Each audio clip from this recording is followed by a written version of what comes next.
Okay, my name is Tim Huang, and this is my vlog assessment number 2. Reflect on the importance of reading and understanding of consumer contracts, such as credit cards, home purchase, and any other consumer service that require one to agree to terms, conditions, limitations. Okay, start with credit cards. The contracts of a credit card is like you must have enough credit and all that stuff. So many people think about like if they don't have enough credit, they think about co-signing and co-signing is an option that you sign with another person and you have helped them gain more credit or pay off their debt at the same time. So I think this option is very risky because I imagine your partner is slacking off, not doing their jobs, and yeah, so like those debts that he owes, it goes to you because you guys are sharing the same responsibility to paying off everything. So yeah, like if anyone ever consider co-signing in the future, they really gotta consider how reliable their partner is, because like if you really don't want a person that's not doing their job and you have to like have more burden on your shoulder while paying for your stuff and pay for his stuff, their stuff at the same time. Okay, so number 2, home ownership. I really like this one because I'm currently renting a house right now, and I was planning on buying a house in the future, but like after learning about these things, I really didn't want to anymore because I have to worry about down payments, very important, um, PMI payment, transfer fees, application fees, all that things. It's just so much stress. Like I feel like if you're not a stable, you don't have a stable family or a stable job, anything to support yourself. Like I don't think owning a house is a good idea yet. So I think renting a house on the other hand, all you gotta do is pay a monthly payment that's very consistent. It's consistent because you already set a contract with your landlord. Like your landlord tells you like, oh, this month you just gotta pay for this much, and that payment covers like electricity fees, Wi-Fi fees, water fees, your area of living. Yeah, I think it's very good for anyone who just trying to live at a place for a while, um, like travelers, like students who study abroad. Like obviously, it's the best option to rent a house, but if but obviously in the future, like if you wanna get settled, owning a house is way better because after you pay off everything, the house is all yours and you can pass it down to the next generation if you want. But but yeah, so the third thing is any consumer service that requires one to agree to term, conditions, and limitations. Okay, so the contract of this thing is like consumers, they most of the time, if you want to become a member to like gym or stores and any partnerships, that you have to put your personal information in order to become a member. And I just want I think it's very important for consumers to know that they have the right to delete their private information after they cut ties with the companies.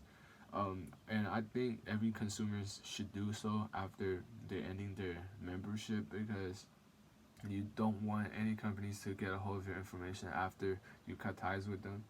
Um, like I've seen things like companies just use the old consumers' information to do many things, like pretend that you are that person to just do many things that the actual consumer doesn't have the knowledge about. So yeah, I really encourage it. Like I think consumers should just delete their information after anything, because you don't want anyone else to access your private information without your knowledge. Okay, number 2, give an example of some of the concepts that you took most interest in. There's only one that I took most interest in is arbitration, especially forced arbitration, because I think it's ridiculous that companies, they can prohibit like consumers and workers to sue them due to whatever bad things they've done to them. So looking at that case of Dominic, the truck driver and the prime company. So Dominic really like worked his butt off to just to get hired and become an actual truck driver. And after all the miles he drove during the training stage, and when he actually got hired, he found out he has to pay for the parts of the truck out of his own pocket, and which means that companies is not paying for it, and he has to use his own paycheck to do it. This like kind of means like Dominic is working for free, because like his paychecks has to spend on like work related stuff, so he can't really like have his own money in some type of way. So I think it's really unfair because Dominic can't do anything about it. Like he can't sue the company. Um, that like I just think it's ridiculous that companies have so much power over a single person.